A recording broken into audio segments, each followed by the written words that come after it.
Hi guys, welcome to swing smart trade. இன்னைக்கு மார்க்கெட்டில் என்ன நடந்திருக்கு அப்படின்னு பார்க்கலாம். மார்க்கெட் இன்னைக்கு மறுபடியும் வந்து ஒரு பிளட் பாத் தான் மார்னிங்கு. சரியான அடி அடிச்சானுங்க. அதுக்கப்புறம் வந்து கொஞ்சம் இன்வெஸ்டர் ஃபண்டா இல்லை இன்ஸ்டிடியூஷன் ஃபண்டா இல்லை எப்படின்னு தெரியல. மார்க்கெட்டை முடிஞ்ச வரைக்கும் நல்லா புஷ் பண்ணி மேலே கொண்டு வந்தாங்க. பட் ஆனால் மார்க்கெட்டால் வந்து சஸ்டெயின் பண்ண முடியல. இருந்தாலுமே வந்து அந்த ஷெல்லிங் ப்ரெஷர் அப்படிங்கிறது வந்து கண்டினியூவாகவே மார்க்கெட்டில் இருந்துக்கிட்டே இருக்குது. ஸோ நம்ம எப்பவும் சொல்கிற மாதிரி தான், மார்க்கெட் எந்த டைரக்ஷனில் போனாலும் நீங்கள் பிக் பண்ணுற ஸ்டாக்கை கரெக்டாக பிக் பண்ணுங்கள். அப்படி பிக் பண்ணல அப்படின்னா கம்ப்ளீட்டாக வந்து மாட்டிக்கிருவீங்க. ஓகேவா? அதை வந்து எப்போவுமே என்ஷூர் பண்ணிக்கிறங்க. ஏன்னா அது ரொம்ப ரொம்ப முக்கியமான விஷயம். ஒரு இடத்துல போய் ஃபண்டை போட்டுட்டு மாட்டிக்கிட்டீங்க அப்படின்னா அந்த ஃபண்டில் இருந்து ரிலீஸ் ஆகுற வரைக்கும் நீங்கள் என்ன பண்ணணும் அப்படின்னா, அது வந்து உட்காந்து வேடிக்கை பார்த்துக்கிட்டே இருக்கணும். கரெக்டா? ஸோ அதை அவாய்ட் பண்ணுறதுக்கு நம்ம என்ன பண்ணுறது, ஃபண்டை வந்து ஒரு ரொட்டேஷன்லேயே வச்சுருக்கிறதுக்கு என்ன பண்ணுறது அப்படிங்கிறது தான் ரொம்ப முக்கியமான விஷயம் மார்க்கெட்டை பொறுத்த வரைக்கும். நம்ம வந்து அதர் டாபிக்ஸில் போக வேணாம், நம்மளோட ஸ்டாக்ஸ்லாம் எப்படி பெர்ஃபார்ம் பண்ணியிருக்கு என்ன அப்படிங்கிறத பார்க்கலாம். ஸோ இப்போ நீங்கள் பார்க்குறது இது நம்மளோட போர்ட்ஃபோலியோ. ஓகேவா? ஸோ இவ்வளோ ஸ்டாக்ஸ் வந்து இப்போ நம்ம வந்து வாங்கி வச்சுருக்கோம். உங்களுக்கு தெரியும் மார்க்கெட்டில் கண்டினியூவாக வந்து இந்த வாரம் ஃபுல்லாமே வந்து செல்லிங் ப்ரெஷர் எவ்வளோ இருக்குது அப்படின்னு. ஈவன் தோ எவ்வளோ செல்லிங் ப்ரெஷர் இருந்தாலுமே நம்ம ஸ்டாக்ஸ் வந்து கொஞ்சம் நல்லா பெர்ஃபார்ம் பண்ணிருக்கு டே ரேஞ்சில். அதாவது டுடே ரேஞ்சில் வைக்கணும் பாருங்களேன். ஒரு 40% ஆஃப் ஸ்டாக்ஸ் வந்து க்ரீனில் தான் இருக்குது. உங்களுக்கு இங்கே பார்த்தாலே தெரியும். மிச்சம் எல்லாரோட போர்ட்ஃபோலியோ போய் பார்த்துருந்தீங்க அப்படின்னா இன்னைக்கு வந்து கம்ப்ளீட்டாக வந்து வைப் அவுட்டே ஆயிருக்கும். பட் ஸ்டில் நம்மளோட ஸ்டாக்ஸ் வந்து மேனேஜ் பண்ணி ஒரு 4 ஸ்டாக்ஸ் வந்து க்ரீனில் தான் வச்சுருக்கோம். ஓகேவா? ஸோ இங்கே பாருங்களேன், நான் எப்பவும் சொல்கிற மாதிரி தான், இந்த 1% 2% உள்ளதெல்லாம் ஒரு சின்ன மொமெண்டம் கிடைச்சாலே வந்துடும். இங்கே நார்மலாகவே பாருங்களேன், 3% ஏறி இருக்கானா, 2% ஏறி இருக்கானா, 2% ஏறி இருக்கானா, 2% ஏறி இருக்கானா. ஈவன் தான் மார்க்கெட் வந்து இன்னைக்கு வந்து 200 கிட்ட வந்து நெகட்டிவ் ட்ரெண்ட்ல இருந்தாலுமே நம்ம செலக்ட் பண்ண ஸ்டாக்ஸ் வந்து நல்லா பெர்ஃபார்ம் பண்ணியிருக்கான். கரெக்டா? ஸோ அப்போ எப்படி நல்லா பெர்ஃபார்ம் பண்ணியிருக்கான் அப்படின்னா, நம்ம பிக் பண்ணுற விதம் எந்த விதத்தில் இருக்குது அப்படிங்கிறது தான் அது வந்து மேஜர் ரோல் ப்ளே பண்ணுது.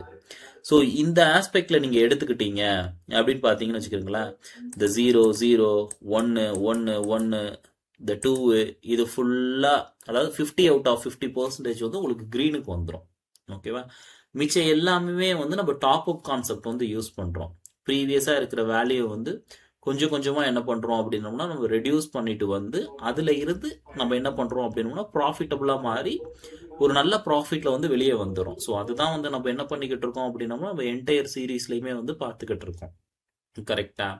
ஸோ நம்ம இனிமேல் வந்து என்ன பண்ண போகிறோம் அப்படின்னோம்னா, நெக்ஸ்ட் மண்டேலேருந்து நம்ம வந்து எடுத்த லாபம் வந்து லாஸ்ட் வீடியோலேயே காட்டிருந்தோம்.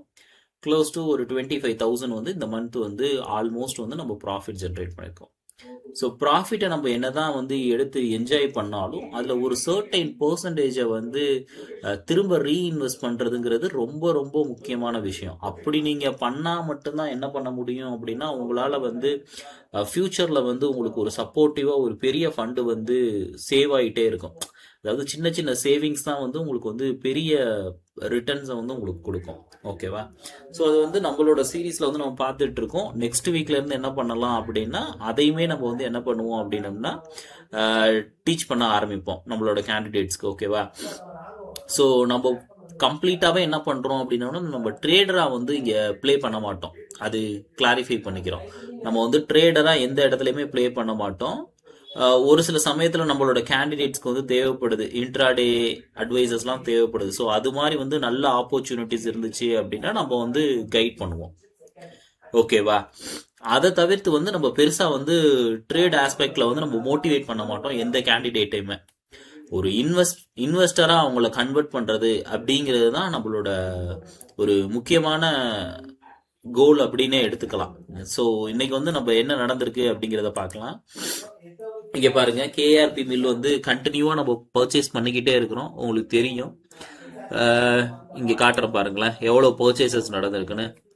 ஃபர்ஸ்ட் பர்ச்சேஸ் வந்து 1 ஜூலைல பண்ணியிருக்கோம் 1183க்கு.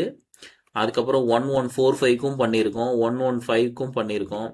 அப்படியே கண்டினியூவாக வந்து என்ன பண்ணியிருக்கோம் அப்படின்னா பை பண்ணியிருக்கோம். இன்னைக்குமே நம்ம என்ன பண்ணியிருக்கோம் அப்படின்னோம்னா 3 டாப் அப் எடுக்கணும் இல்லையா? அதுல வந்து ஒரு டாப் அப்பா வந்து இந்த ஸ்டாக்கை வந்து இன்னைக்குமே நம்ம பர்ச்சேஸ் பண்ணியிருக்கோம். ஏன்னா ஒரு மொமெண்டம் வந்து நல்ல மொமெண்டம் தெரியுது, இங்க இருந்து மேல டிராவல் ஆகிறதுக்கு ஒரு நல்ல மொமெண்டம் தெரியுது. ஸோ இதை வந்து நம்ம ஏன் ஒரு ஆப்பர்ச்சுனிட்டியா யூஸ் பண்ணிக்க கூடாது அப்படிங்கிறதுக்காக என்ன பண்றோம் அப்படின்னோம்னா, இன்னைக்குமே இதுல வந்து என்ன பண்ணியிருக்கோம் அப்படின்னோம்னா ஒரு என்ட்ரி எடுத்துட்டோம். ஸோ அதை தான் நீங்க வந்து பாக்குறீங்க. 24th ஜூலைல வந்து ஆல்ரெடி வந்து நம்ம பை பண்ணிட்டோம் 1060. ஸோ இப்போ நான் இங்க சொல்ற எல்லாமே வந்து நான் என்ன பண்ணியிருக்கேன் அப்படிங்கறத தான் நான் உங்களுக்கு வந்து கைட் பண்றேன்.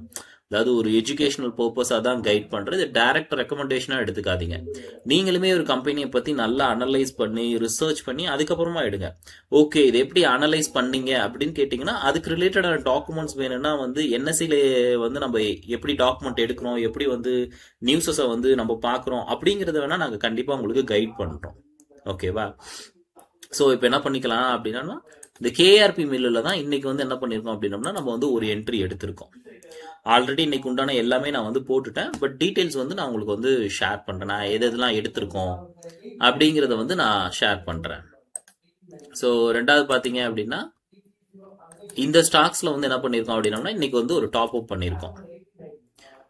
இங்க பாருங்க, இதுவுமே வந்து இன்னைக்கு கொஞ்சம் பாசிட்டிவ் மொமெண்டம் காட்டியிருக்கானா, இவன் டைமே நல்லா வந்து ஒரு புல்லிஷ் ட்ரெண்ட் தெரியுது. ஸோ அதனால மறுபடியுமே என்ன பண்றோம் அப்படின்னோம்னா இவன்ட்டு ஒரு டாப் அப் வந்து எடுத்திருக்கோம்.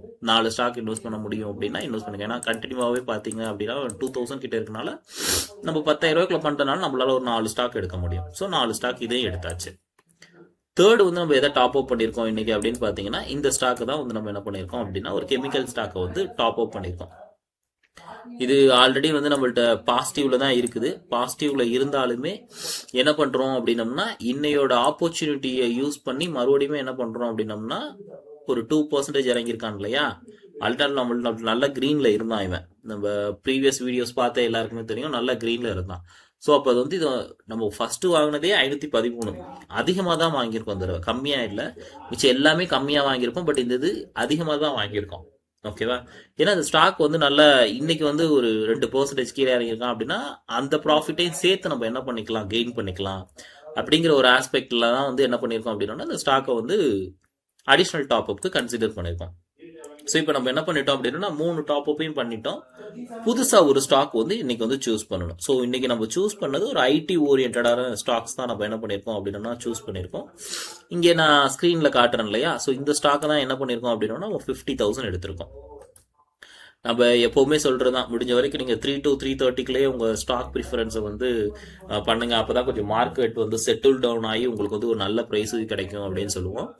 இன்னைக்கு வந்து இன்னையோட புது என்ட்ரி நம்ம 50,000 பண்ணுவோம் இல்லையா, அதுல வந்து என்ன பண்ணிருக்கோம் அப்படின்னா இந்த ஸ்டாக்கை பிக் பண்ணியிருக்கோம்.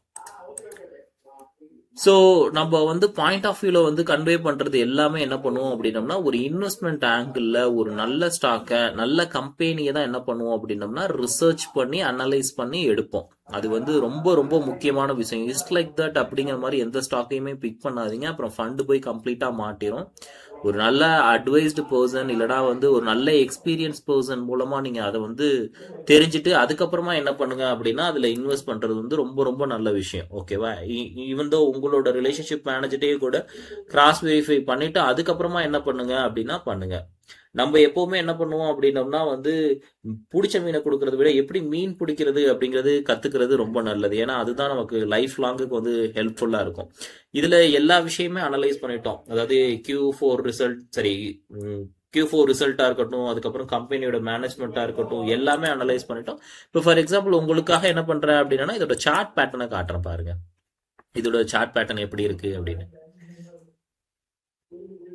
ஓகே, கொஞ்சம் நெட்வொர்க் ஸ்லோவாக இருக்குது. இது வந்து டே ரேஞ்சில் இருக்குது. நான் வந்து 3 minutes இல்லைனா 5 minutesல வைக்கிறேன்.